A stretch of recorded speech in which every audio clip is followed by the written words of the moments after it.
അപ്പു വന്ന് അവളെ പിടിച്ചെണീപ്പിച്ചുകൊണ്ട് വീണ്ടും അവളുടെ കരണ താഞ്ഞടിച്ചു. അവൾ തറയിലേക്ക് വേച്ചു വീണുപോയി. അവളുടെ ചുണ്ടു പൊട്ടി ചോര വന്നു. അവൾ മരവിച്ചതുപോലെ അവിടെ തന്നെ ഇരുന്നു. അവന്റെ പ്രവൃത്തിയിൽ ആരും അവനെ തടഞ്ഞതുപോലുമില്ല. ഒരു നിമിഷം അവളെ നോക്കിയിട്ട് അവൻ സുധിയുടെ അടുത്തേക്ക് ചെന്നു. അവന്റെ കോളറി പിടിച്ചുകൊണ്ട് പറഞ്ഞു, ബാക്കി പറയടാ, നിങ്ങൾ എങ്ങനെയാ പരിചയം? ഞാൻ പറയാം. അപ്പു അവനിൽ നിന്ന് കൈയെടുത്ത് അവനെ തന്നെ നോക്കി നിന്നു. ഞാൻ അമ്മുവിനെ ആദ്യമായിട്ട് കാണുന്നത് കോളേജിൽ വെച്ചാണ്. അനിയത്തിയുടെ ഒരു ആവശ്യത്തിന് വേണ്ടിയാണ് ഞാൻ അവിടെ പോയത്. അവിടെ വെച്ച് യാദൃച്ഛികമായാണ് ഞങ്ങൾ പരിചയപ്പെടുന്നത്. ആദ്യം സൗഹൃദമായിരുന്നു. വൈകാതെ തന്നെ അത് പ്രണയമായി മാറി. ഞങ്ങൾ പരസ്പരം ഒരു ജീവിത സ്വപ്നം കണ്ടു തുടങ്ങി. അങ്ങനെ 3 വർഷം ഞങ്ങൾ പ്രണയിച്ചു. അപ്പോഴാണ് എനിക്ക് ജോലിയുടെ ആവശ്യത്തിനായി പുറത്തേക്ക് പോകേണ്ടി വന്നത്. ഞാൻ പോയിട്ട് വന്നപ്പോൾ അറിയുന്നത് അമ്മുവിന്റെ കല്യാണം കഴിഞ്ഞു എന്ന വാർത്തയാണ്. കേട്ടത് സത്യമകല്ലേ എന്ന് കരുതിയാണ് അമ്മുവിന്റെ അടുത്തേക്ക് ഓടിച്ചെന്നത്. പക്ഷെ അവളുടെ കഴുത്തിൽ കണ്ട താലിയും നെറുകയിലെ സിന്ദൂരം എല്ലാം സത്യമാണെന്ന് വിളിച്ചു പറയുന്നുണ്ടായിരുന്നു. വീട്ടുകാരുടെ നിർബന്ധത്തിന് വഴങ്ങിയാണ് അവൾ ഇത് സമ്മതിച്ചെന്ന് അമ്മ പറഞ്ഞു. ഇപ്പോഴും അവളുടെ മനസ്സിൽ ഞാൻ മാത്രമുള്ളതെന്നും എന്റെ ഒപ്പം ജീവിക്കാനാണ് ഇഷ്ടമെന്നും പറഞ്ഞപ്പോ എന്തു വന്നാലും അവളെ വിട്ടുകളയില്ലാന്ന് തീരുമാനിച്ചു. എത്രയും പെട്ടെന്ന് വിവേകുമായി ഡിവോഴ്സ് ആയിട്ട് എന്റെ ഒപ്പം വരാന്ന് സമ്മതിച്ചു. പിന്നെ ഞങ്ങൾ എന്നും കാണുമായിരുന്നു. വിവേക് ഇല്ലാത്തപ്പോ ഞാൻ ഇവിടെ വരാറുണ്ടായിരുന്നു. ഇത്രയും പറഞ്ഞുകൊണ്ട് അവൻ നോക്കിയത് അമ്മുവിന്റെ മുഖത്തേക്കായിരുന്നു. അവളുടെ കണ്ണുകളിലെ അഗ്നി കണ്ട് അവനൊന്ന് പതറി. അവൻ തല കുനിച്ചു നിന്നു. അവൻ പറഞ്ഞത് കേട്ട് എല്ലാവരും സ്തബ്ധരായി നിൽക്കുമായിരുന്നു. മീരമ്മയും ഹരിയച്ഛനും തളർന്ന് അവിടെ ഇരുന്നു പോയി. ദേവിയമ്മയുടെയും ചന്ദ്രച്ചന്റെയും അവസ്ഥയും ഇതുതന്നെയായിരുന്നു. വിവേക് അമ്മുവിന്റെ അടുത്തേക്ക് വന്നു. അവളുടെ അടുത്ത് മുട്ടുകുത്തിയിരുന്നു. ഞാൻ നിന്നെ ഒരുപാട് സ്നേഹിച്ചിരുന്നു അമ്മു. എന്നെ വേണ്ടായിരുന്നുവെങ്കിൽ ഒരു വാക്ക് എന്നോട് പറയായിരുന്നില്ലേ? ഞാനായിട്ട് മാറിത്തരില്ലായിരുന്നു. ഓരോ ദിവസവും നീ എന്നെ മാറ്റി നിർത്തിയപ്പോൾ ഞാൻ കരുതിയത് പെട്ടെന്നൊരു ജീവിതം തുടങ്ങാനുള്ള ബുദ്ധിമുട്ട് കൊണ്ടാണെന്ന്. പക്ഷെ അതിന് ഇങ്ങനെ ഒരു കാരണമുണ്ടെന്ന് ഞാൻ അറിഞ്ഞിരുന്നില്ല. അവന്റെ വാക്കുകൾ കേട്ടപ്പോൾ അവൾ ഒരു പുച്ഛച്ചിരി ചിരിച്ചു. നിങ്ങളെ ഞാൻ എന്റെ സഹോദരിയെ പോലെ കണ്ടിട്ടുള്ളൂ. കഴിഞ്ഞ ദിവസം ഞാനും കണ്ടതാ ഏട്ടൻ നിങ്ങളെ ഒന്ന് ചേർത്ത് പിടിച്ചപ്പോൾ നിങ്ങൾ എന്റെ ഏട്ടനെ തള്ളി താഴെയിട്ടത്. എല്ലാവരും ഒരു ഞെട്ടലോടെ വിമൽ പറഞ്ഞത് കേട്ടു നിന്നു. ഹരിദാസിന്റെയും മീരമ്മയുടെ അപ്പുവിന്റെയും തല കുനിഞ്ഞു.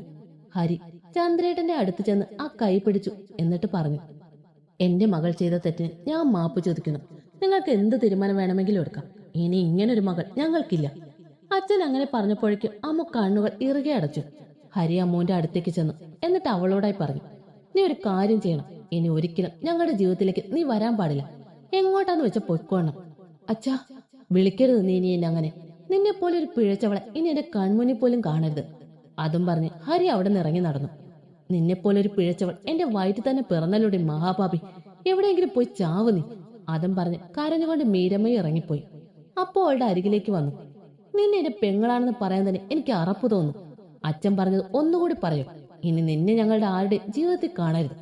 അതും പറഞ്ഞുകൊണ്ട് അപ്പോ ഇറങ്ങിപ്പോയി. അവന്റെ പിന്നാലെ അവളെ ഒന്ന് നോക്കി വിമലും പോയി.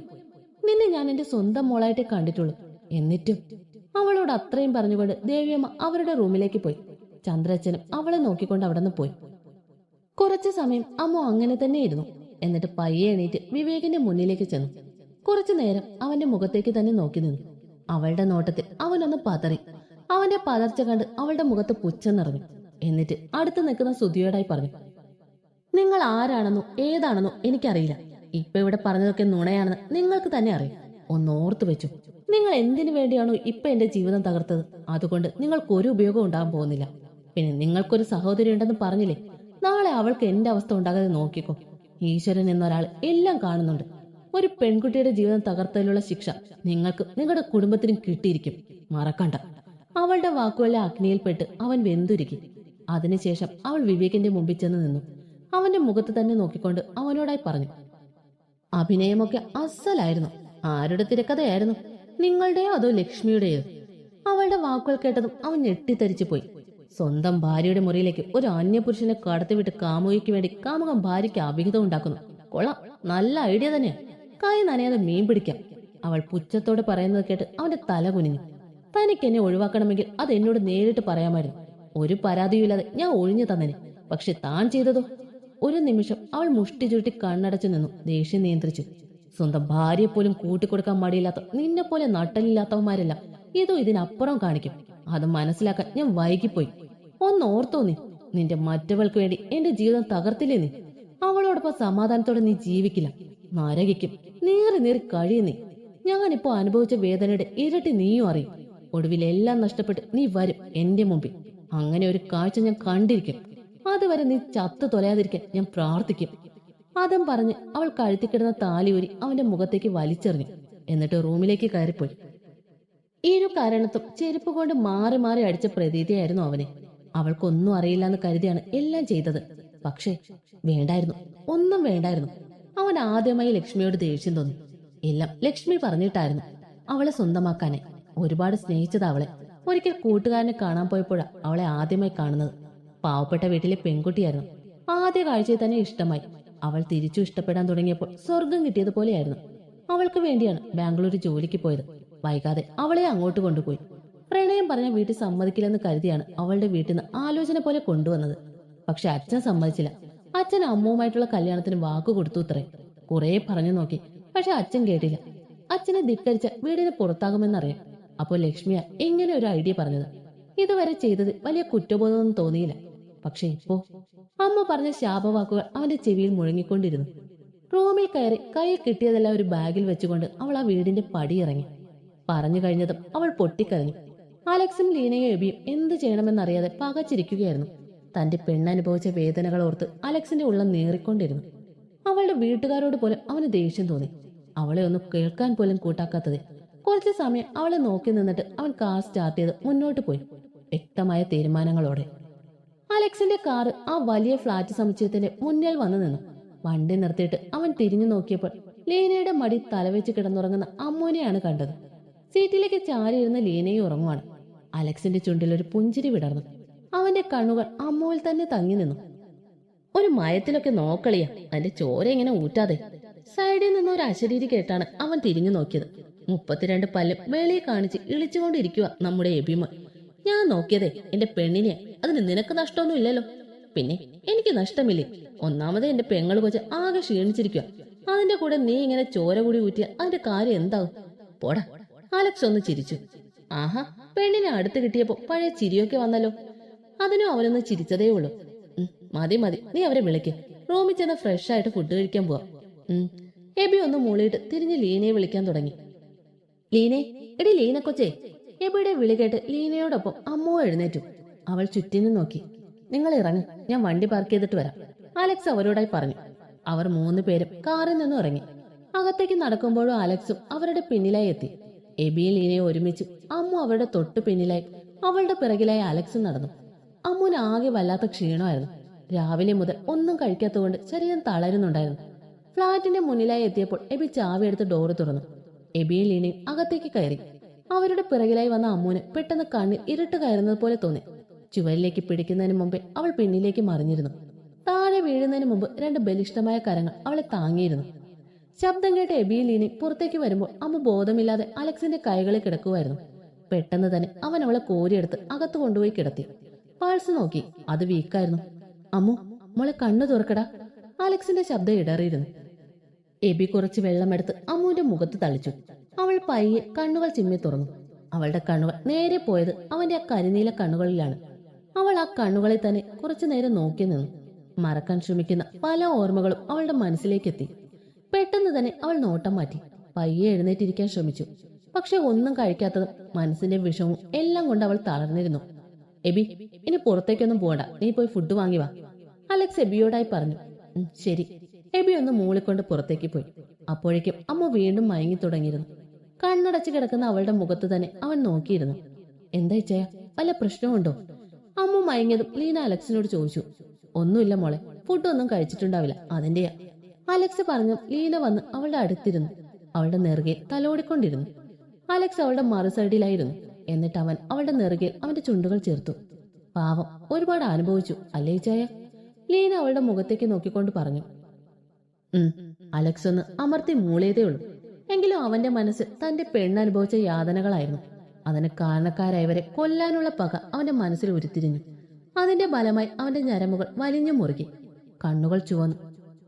അവന്റെ ആ ഭാവം കണ്ട ലീന പേടിച്ചവന്റെ കൈകളിൽ പിടിച്ചു. ഇച്ചയ, ലീന നിറകണ്ണുകളോടെ അവനെ വിളിച്ചു. ഒരു നിമിഷം അവൻ മുഷ്ടി ചൂട്ടി കണ്ണടച്ചു നിന്നു. തന്റെ ദേഷ്യം നിയന്ത്രിച്ചു.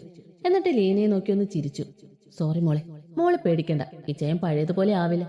അമ്മ അനുഭവിച്ച വേദനകൾ ഓർത്തപ്പോ ദേഷ്യം നിയന്ത്രിക്കാനായില്ല, അത്രേ ഉള്ളൂ. അതും പറഞ്ഞ് അവൻ അവളുടെ കവളിൽ ചെറുതായി തലോടി. ലീനയും അവനെ നോക്കി ചിരിച്ചു. അലക്സ് അമ്മുവിനെ തന്നെ നോക്കിയിരിക്കുമായിരുന്നു. ലീന അലക്സിനെ തന്നെ നോക്കി. ഇച്ചായന്റെ ഈ സന്തോഷം അതിന് ഒരിക്കലും നഷ്ടപ്പെടാൻ പാടില്ല. അവൾ കുറച്ചു കാലം മുമ്പുള്ള അവന്റെ അവസ്ഥ ഓർത്തു. അമ്മു നഷ്ടപ്പെട്ടേ പിന്നെ അവനെ ഒന്ന് ചിരിച്ചു കണ്ടിട്ടില്ല. എല്ലാവരോടും ദേഷ്യം. ഞങ്ങൾക്കൊക്കെ അടുത്തു പോലും പോകാൻ പറ്റില്ലായിരുന്നു. ആകെ അടുത്തു പോകുന്ന എബിച്ചായി മാത്രമാ. ആ നാൻസിക്ക് തന്നെ എത്ര തവണയാ കിട്ടിയിരിക്കുന്നത്. ഓ, അവൾ ചിന്തകളോടെ ഇരുന്നു. എന്താ മോളെ ആലോചിക്കുന്നത്? അലക്സിന്റെ ശബ്ദമാണ് അവളെ ഓർമ്മകളിൽ നിന്ന് തിരികെ കൊണ്ടുവന്നത്. ഒന്നുമില്ലേ ചായ, ഞാൻ വെറുതെ ഓരോന്ന് ആലോചിച്ചിരിക്കുമായിരുന്നു. ആരെ തട്ടാമെന്ന് ആലോചിക്കുമായിരിക്കും. ലീന ഇതെവിടെന്ന ഈ അപശബ്ദം എന്ന് നോക്കുമ്പോഴാണ് വാതിലിന്റെ അടുത്ത് എബി നിൽക്കുന്നത് കണ്ടത്. അവൻ ഫുഡ് വാങ്ങിക്കൊണ്ടുള്ള വരവായിരുന്നു. ലീന അവനെ കൂർപ്പിച്ചു നോക്കി. അവൻ തിരിച്ച് ചുണ്ടു കൂർപ്പിച്ച് അവൾക്കൊരു ഉമ്മ കൊടുത്തു. പോടാ ഡി. ഓ, എന്തോ നടാ. അത് നീ നിന്റെ പെങ്ങളോട് ചോക്കി. ഇവൾക്ക് ഈയിടെയായിട്ട് എന്നോട് ഇച്ചിരി ബഹുമാനം കുറവാ. അത് നിന്റെ കയ്യിലിരിപ്പിന്റെയാ. അളിയാ, നീയും കിടന്ന് ചിലക്കാതെ പോയി ഫുഡ് എടുത്ത് വെക്കണം. ഞാനൊന്ന് ഫ്രഷായി വരാം. ലീനു, മോൾ അമ്മൂനെ വിളിച്ചുണർത്ത്. ശരി ചായ. അമ്മൂനെ ഒന്നുകൂടെ നോക്കി അവളുടെ നെറ്റിയിൽ ഒരു ഉമ്മ കൊടുത്തിട്ട് അലക്സ് വാഷ്റൂമിലേക്ക് പോയി. അത് കണ്ട് ലീനയും എബി പരസ്പരം നോക്കി പുഞ്ചിരിച്ചു. എത്ര നാളായല്ലേ എബിച്ച ഇച്ചായന്റെ മുഖത്ത് സന്തോഷം കണ്ടിട്ട്? ലീന അമ്മൂനെ ഒന്ന് നോക്കിയിട്ട് എബിയോടായി പറഞ്ഞു. അവന്റെ ജീവിതത്തിൽ ഇനി സന്തോഷങ്ങൾ ഉണ്ടാവുമെന്ന് ഞാൻ കരുതിയതല്ല. കർത്താവായിട്ടാ അമ്മൂനെ അവന് തിരിച്ചു കൊടുത്തേ. പക്ഷെ അവർക്കൊന്നവൻ ഇനിയും ഒരുപാട് കടമ്പകളുണ്ട്. അതിൽ പ്രധാനം അമ്മൂന്റെ മനസ്സ് തന്നെ. സമയമെടുക്കും. അവനൊരു ദീർഘശ്വാസം എടുത്തുകൊണ്ട് പറഞ്ഞു. ഒന്നുമില്ല ചായ, എല്ലാം ശരിയാവും. കർത്താവ് നമ്മളെ കൈവിടില്ല. അതിന് എബി ഒന്ന് മൂളിയതേ ഉള്ളൂ. എബിച്ചായ നടന്നു, ഞാൻ അമ്മൂനെ വിളിച്ചോണ്ട് വരാം. ലീന പറഞ്ഞുകൊണ്ട് അമ്മൂനെ വിളിക്കാൻ പോയി. എബി പുറത്തേക്ക് ഇറങ്ങി. അമ്മു, അമ്മു. ലീന അമ്മൂനെ തട്ടി വിളിച്ചു. അമ്മു പയ്യെ കണ്ണുകൾ ചിമ്മി തുറന്നു. ലീനയെ കണ്ട് അവളൊന്ന് ചിരിക്കാൻ ശ്രമിച്ചു. കഷ്ടപ്പെട്ട് ചിരിക്കണ്ട. അവളുടെ മുഖം കണ്ട് ലീന പറഞ്ഞു. എണീറ്റ് വാ, ഫുഡ് കഴിക്കാം. അവൾ അമ്മുവിന്റെ കൈ പിടിച്ചുകൊണ്ട് പറഞ്ഞു. എനിക്ക് വേണ്ടടാ. അതൊന്നും പറഞ്ഞാ പറ്റില്ല. നീ വന്നേ. വിശപ്പില്ലാഞ്ഞിട്ടാ. വിശക്കാതിരിക്കാൻ നീ വേറെ വല്ലതും കഴിച്ചോ? അമ്മ ഒന്നും വേണ്ടിയില്ല. മര്യാദയ്ക്ക് എഴുന്നേറ്റ് വാടി ഇങ്ങോട്ട്. അതും പറഞ്ഞ് അവൾ അമ്മുവിന്റെ കൈ പിടിച്ചുകൊണ്ട് പുറത്തേക്ക് പോയി. ഡൈനിങ് ഹാളിൽ ചെന്നപ്പോൾ എബി പ്ലേറ്റ്സ് എടുത്തു വെച്ചു. അപ്പോഴേക്കും അലക്സും കഴിക്കാനായി വന്നിരുന്നു. ലീനയ്ക്കൊപ്പം അമ്മുവും വിളമ്പാനായി നിന്നതും ലീന അവളെ പിടിച്ച് അലക്സിന് അടുത്തുള്ള ചെയറിലെത്തി. മര്യാദയ്ക്ക് ഇവിടെ നിന്ന് കഴിച്ചോ. രാവിലെ മുതൽ ഒന്നും കഴിക്കാതെ നിൽക്കുക, എന്നിട്ട് അവൾ വിളമ്പാൻ നിൽക്കുന്നു. അവൾ കപട ദേഷ്യത്തോടെ അമ്മുവിനോട് പറഞ്ഞു. അത് കേട്ട അമ്മു ഒന്ന് പുഞ്ചിരിച്ചു. അവളെ നോക്കിയിരുന്ന മറ്റു 3 പേരിലും ആ പുഞ്ചിരി വിടർന്നു. റൂമിലെ ബാൽക്കണിയിൽ ആകാശത്തിലെ നക്ഷത്രങ്ങളെ നോക്കി അവിടെയുള്ള കെയിൻ സ്വിംഗ് ചാരിയിരിക്കുകയായിരുന്നു അലക്സ്. അവന്റെ മനസ്സ് നിറയെ അമ്മു ആയിരുന്നു. അവളുടെ നിറഞ്ഞ കണ്ണുകളായിരുന്നു. അതവന്റെ ഉള്ളം പൊള്ളിച്ചുകൊണ്ടിരുന്നു. പാതിരാത്രി ആട്ടുകസേരയിൽ ഇരുന്ന് മാനം നോക്കി രസിക്കുവാണോ അളിയ? ശബ്ദം കേട്ട് തിരിഞ്ഞു നോക്കി അലക്സ് കണ്ടത് 32 പല്ലും വെളിയിൽ കാണിച്ച് ഇളിച്ചുകൊണ്ട് നിൽക്കുന്ന എബിയാണ്. നിനക്ക് ഉറക്കമൊന്നുമില്ലേ? ഏതു നേരവും എന്നെ ചൊറിയാനായി നടക്കും. അലക്സ് അവനെ ഒന്ന് നോക്കിക്കൊണ്ട് പറഞ്ഞു. അത് തന്നെയാ എനിക്കും ചോദിക്കാനുള്ളത്. നിനക്ക് ഉറക്കമൊന്നുമില്ലേന്ന്? ഈ പാതിരാത്രി മാനം നോക്കിയിരിക്കാതെ പോയി കിടന്ന് ഉറങ്ങു ചെക്കാ. എബി അവന്റെ തോളിലൊന്ന് തട്ടിക്കൊണ്ട് പറഞ്ഞു. അതിന് അലക്സ് ഒന്ന് ചിരിച്ചു. എന്നിട്ട് വീണ്ടും ആകാശത്തേക്ക് നോക്കിക്കൊണ്ട് പറഞ്ഞു. ഉറങ്ങാൻ പേടിയാടാ. ഉറങ്ങി എഴുന്നേക്കുമ്പോൾ ഇതൊക്കെ സ്വപ്നമായി പോകുമെന്ന പേടി. അലക്സ് പറഞ്ഞു കേട്ട് എബി വേദനയോടെ അവനെ നോക്കി. ഒരുപാട് അനുഭവിച്ചു. അമ്മുവിന്റെ നഷ്ടം അത്രത്തോളം അവനെ തകർത്തത്. ഒന്ന് ചിരിച്ചു കാണുന്ന പോലും ഇപ്പോഴാ. പാവം. ഒരിക്കൽ കൂടി അവളുടെ നഷ്ടം അവൻ സഹിക്കില്ല. ഇനി അമ്മുവിനെ നഷ്ടപ്പെട്ട പിന്നെ അലക്സ് ഇല്ല. അങ്ങനെ ഉണ്ടാകാൻ പാടില്ല. എന്ത് വില കൊടുത്തും ഇവരെ ഒന്നിപ്പിക്കണം. അതിനുവേണ്ടി ഈ എബി എന്ത് ചെയ്യും? എബി മനസ്സിൽ പറഞ്ഞുകൊണ്ടിരുന്നു. നീ എന്നതാ ആലോചിക്കുന്നേ? എബിയുടെ മൗനം കണ്ട് അലക്സ് ചോദിച്ചു. ഞാൻ അമ്മുവിനെ കുറിച്ച് ആലോചിക്കുമായിരുന്നു. അമ്മുവിനെ കുറിച്ചോ? അവളെ കുറിച്ച് എന്നതാ ഇത്ര ആലോചിക്കാൻ? അവളുടെ ഭാവിയെ കുറിച്ചാണോ? അലക്സ് സംശയത്തോടെ എബിയോട് ചോദിച്ചു. അതുകൊണ്ട്, പക്ഷെ അതിനേക്കാൾ ഇമ്പോർട്ടന്റ് അവളുടെ മനസ്സാണ്. അറിയാലോ, വലിയൊരു ആഘാതമാ അതിനിപ്പോ ഉണ്ടായിരിക്കുന്നത്. ഒറ്റ ദിവസം കൊണ്ട് എല്ലാവരെയും നഷ്ടപ്പെട്ട അവസ്ഥ. എല്ലാവരാലും വെറുക്കപ്പെട്ട അവസ്ഥ.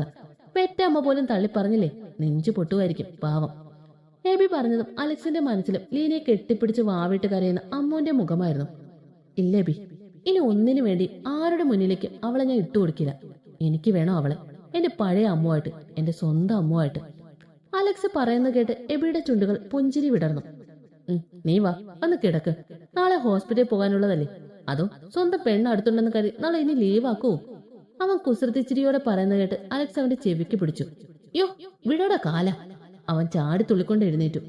ഇനി ഇതുപോലെ ചൊറിയാനായി വരുമ്പോ ഇത് ആലോചിച്ചാൽ മതി കേട്ടോടാ എബിക്കുട്ട. അതും പറഞ്ഞുകൊണ്ട് അവൻ റൂമിലേക്ക് നടന്നു.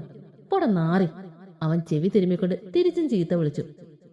പതുക്കെ അവൻ മനസ്സ് നിറഞ്ഞൊന്ന് ചിരിച്ചു. നഷ്ടപ്പെട്ടു പോയ തന്റെ പ്രിയ സുഹൃത്തിന്റെ കളിയും ചിരിയും തിരികെ വന്നാലുള്ള സന്തോഷമായിരുന്നു അവന്റെ മുഖത്ത്. അവൻ കർത്താവിന് നന്ദി പറഞ്ഞുകൊണ്ട് റൂമിലേക്ക് പോയി.